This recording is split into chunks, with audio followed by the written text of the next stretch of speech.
Self-reflection is really important nowadays. It's one of those things where if you don't go out of your way to do it, you're doing yourself a disservice. It doesn't matter how good or bad you think you are, you have to analyze it as factually as humanly possible. You have to look into it. You have to dig deep. Even if you're at the top of your game right now, there's always something you could have done. There's always some time you could have done something sooner. And it's not to overanalyze and get caught up in your past. It's just to accept the fact that, like, hey, there was a point in time I could have spent my time on this, or better spent my money toward this, or put more of an investment into this aspect of my life. And it's just one of those aspects that gets missed a lot, because a lot of people talk about accepting yourself and bringing forth something bigger, and really what ends up happening is a lot of people just get caught up in, like, well, they're seeking validation from external sources, and that's their form of acceptance. And they look in the mirror and they work on just, like, I'm fine the way I am, and it's not necessarily the case. You're supposed to be growing every day. It's not a good thing that you're the same person that you were yesterday or the day before if you're getting caught up in non-productive action, or getting caught up in not taking any sort of action whatsoever. Not all action is good action, not all action is productive action, and depending on what's productive for you or not is going to be a formula you're going to have to figure out over time. Just because one thing works for somebody doesn't mean it's going to work for everybody, or one thing that seems to work for everybody, you may feel it doesn't work for you. And if you truly feel that, and you felt it out, and you've done a lot of these things, or you've seen examples of people doing it to where it's just like it's not realistic for you, you've got to figure out what is and isn't realistic for you. A lot of your goals are obtainable. You just have to be willing to really dig deep and figure out, okay, if I really want to be here, how do I get from here to here? It's not necessarily just like one jump up to it. It's going to take time. You're going to have to stretch that rubber band slowly, because if you just, it's going to break, and you're going to feel all the stress and pressure with it. But if you give it time, kind of just stretch it out until you reach that apex of that rubber band, then you're essentially ready to upgrade to another rubber band. And that's what's awesome about free will. You have the ability to do this. You can't get caught up in people just, do what I tell you to do. You shouldn't be looking at me as a source of validation for yourself. This should simply just be words to inspire you to find out who you are. This is something I'm working on every single day, or at least trying to. We all have our points. We all have our faults. We all have steps that we fall back on and have to work to climb back up again. Almost everything in life is easier said than done. And for some people, it's going to be easier because of the way that they grew up, how their brain tends to work in general in comparison to others. And there's just a multitude of factors that add up as to what's going to happen with a lot of people in the world. And a lot of it, too, will come down to the strength of your free will. So if you don't have a high self-esteem of yourself, you need to start working on it, man. There's no reason to be beating yourself up, because if you are making grievous mistakes in your life, you're not going to fix them by tearing yourself down. At the same time, you can't coddle yourself. There's a balance.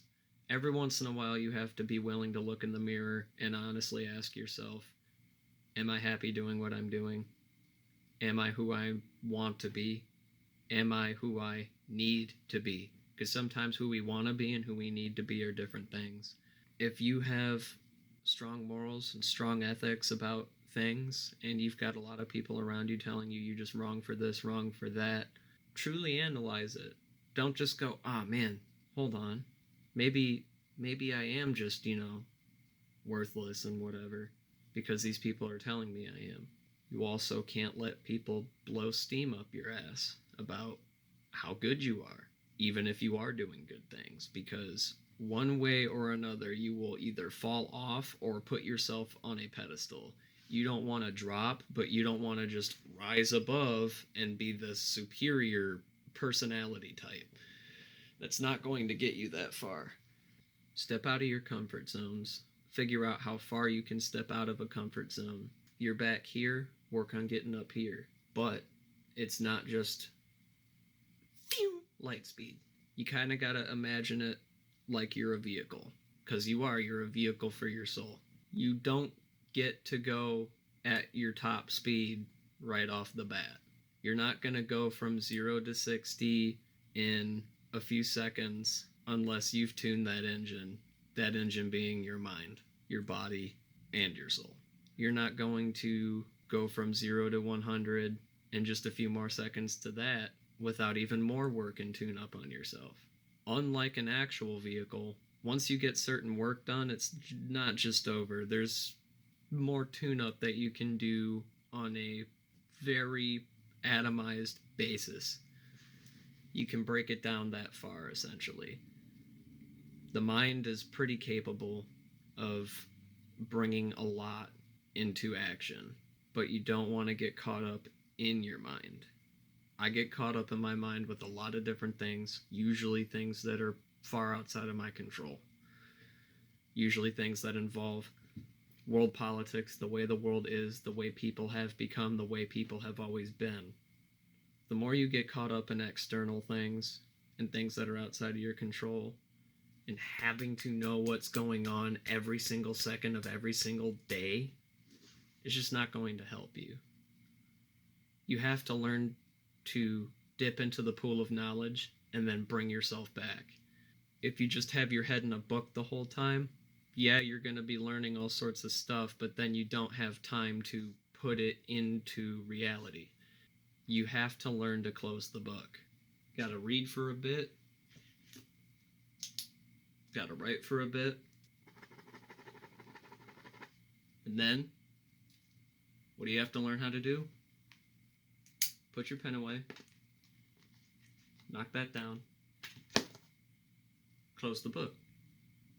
You have to learn how to just, all right, good. Bam. Now what do we do?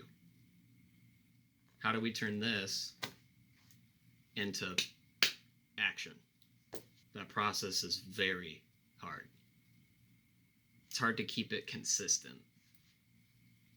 It's hard to keep your mind on track. You are a train that is looking to derail all the time, at any time, for any reason. Whether you're expecting it or not expecting it, when it happens, there are essentially two things you can do. You can either give up and accept what's happened to you and not do anything about it, or you can accept what's happened to you and not give up. Both things involve acceptance.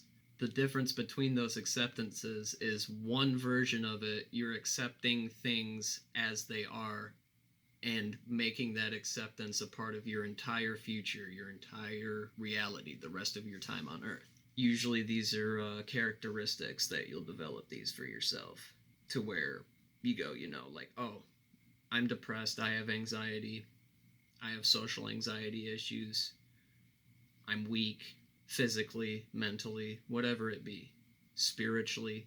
These are things you can work on. You're not done till you're dead, man. It's just it. And there's no reason to just accelerate that. I used to get caught up in, death is inevitable, so why should I try? Well, if death is inevitable, one way you can look at it is, why do we then have life to begin with? If it just ends in death, what's the point of being here? Why not just accept the fact that you are here, there are things you can do, and that just getting caught in this loop of nothingness isn't going to get you anywhere. Accept the fact that you are here, accept the fact that there's work you can do, and get to work, whatever that means for you. Because so many people have so many different life stories, including myself, It's not like I can just sit here and be like, oh, hey, bud, I know exactly what you need to do. I don't know the exacts. I don't know the specifics. General advice often gets thrown down as just useless, but you need these reminders. Even if you're strong-willed in your head, sometimes it's good to just hear someone else say to you, hey man, look, I get struggle. I get how it is. I get being wrapped up in your mind running 1,000 words a minute all the time. When someone's talking to you about this, you're over here thinking about this. I know personally, I spent a very long time just being ridiculous to myself. Extremely ridiculous. And I was having thoughts of just putting the end onto the page every day for a while. For no real particular physical reason. People have had a lot worse physically going on in their lives than I have. But for me, I dumped my mind into the knowledge pool too hard. Got too caught up in trying to figure out exactly what's truth and what's lie. You can't be caught up in that all the time. You will drive yourself insane. If you know about what's going on in the world and the directions that we're heading, even if your perspective is different from someone else's, the more you focus on that aspect and just become an alarmist about everything, your life will be on constant alarm. You're going to burn out your adrenal. You're going to burn out your entire body eventually. The more you stress yourself out, you take good years off of your life. You take good seconds, hours, minutes, any amount of time. You take good time off your hands when you're focused on just like, all right, I need to do this, I need to do that, I need to blah, blah, blah, blah, blah. You slow down. Slow down. It's so important. Putting in that work on a daily basis, getting consistent is important, but you have to know when to rest. You have to know when to rest physically, mentally, spiritually. Physically, you put in the work, you work out, you start trying to build weight up. Bulk if you have to, cut if you have to. Build that muscle, build that experience, build that routine. But you can't just be going in there and practically killing yourself physically every day. It's not going to be worth it for a lot of you out there because you're just getting into it. It's kind of the equivalent of just, all right, I want to learn how to drive, but instead of just taking things slow, I'm going to go ahead and jump in and try to be like a NASCAR driver. I'm going to go that hard, that quick. You will not survive. That's just not how life works, man. You have to take your time. You have to be willing to slow down. But once you've gone a slow enough pace for a while, you have to eventually take the risk of speeding up a bit. Back to the vehicle analogy, when you're going from 0 to 60 and you're working on tuning up your engine and your mind and your body and your soul, you're going to have to learn how to just try to push that red line a bit. But obviously, like with any real vehicle, if you ride that red line the whole time, you're gonna destroy yourself. The mental transmission will blow, you'll throw a rod, and if you're a man, it won't be the good one. I also had mentioned body with the workout and stuff.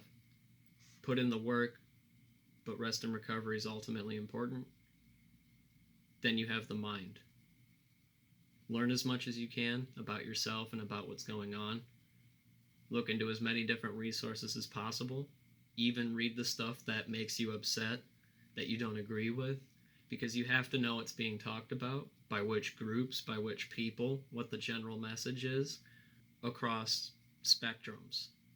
The more that you have an idea of what the spectrum is, the more you can kind of go like, okay, this makes sense. I can place myself here on the spectrum with this topic, and then this topic, and then this topic, and you will slowly figure out over time who you really are, what you represent, what you want to represent.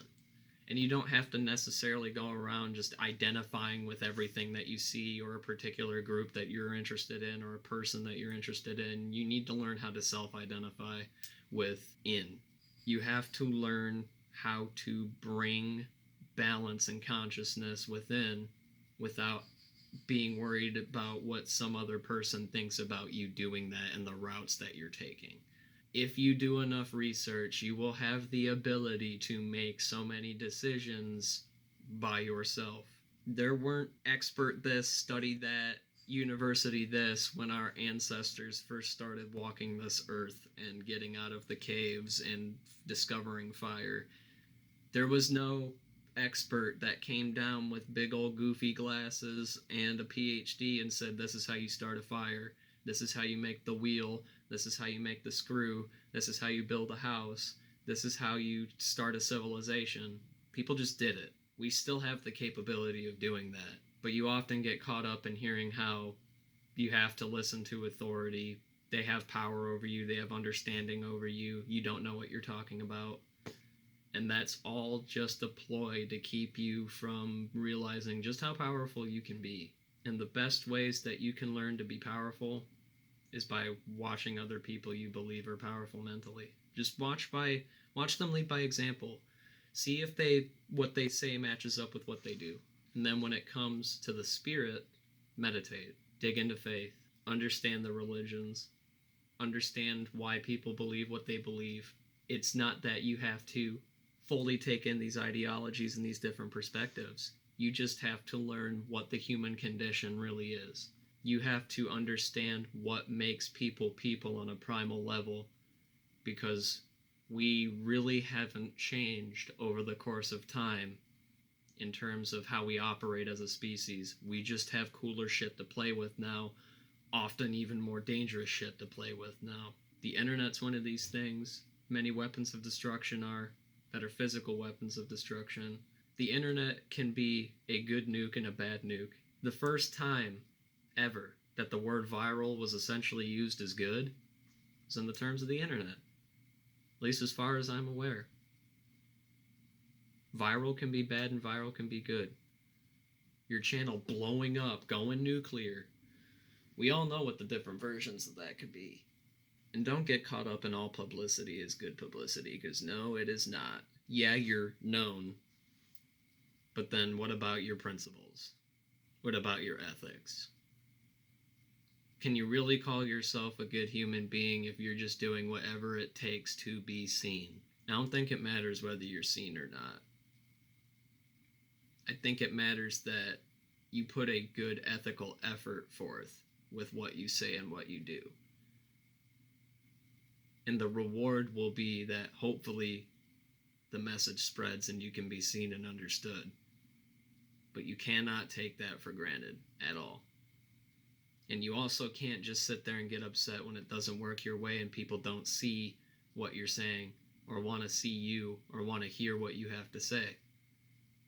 You've got to give the world reasons to do that, to want to do that. So you're going to have to learn how to be relentless with your message. Not forceful, just relentless in your pursuit. You will not convert minds forcefully. You cannot have that goal in your head to convert people. You can only have the goal in your head to spread messages. And I think that's what we all have a capability to do. If you've got a phone like I've got right now for this, doesn't matter what you're doing, you have an internet connection, you have the ability to upload to any platform to get your message out there, find out what messages you want to spread, and do that. Plenty of people spread great messages and bad messages, and that whole thing is perspective based. Reality is perception.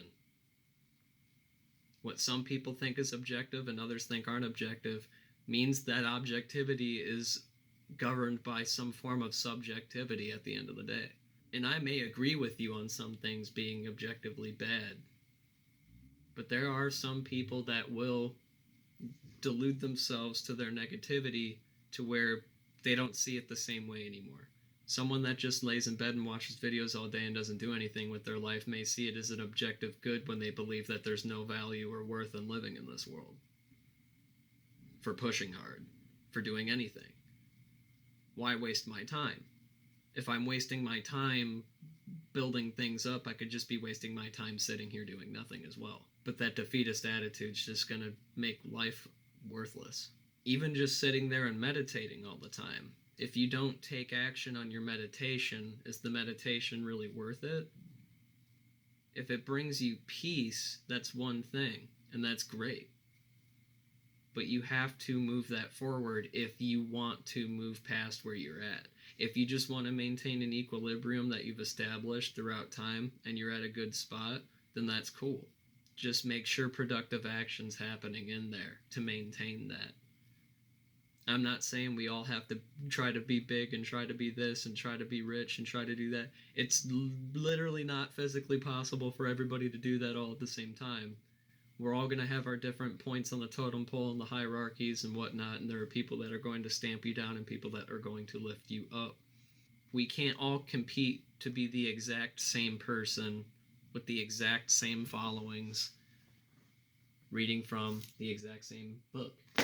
Wake up to the reality that you have the ability to become the person that you want and need to be. Dig deep. There's no reason to lose hope. Need to get hot? Get hot. Need to get low? Get low. Need to go up? Fly on. And if you need to chill the fuck out, stay frosty.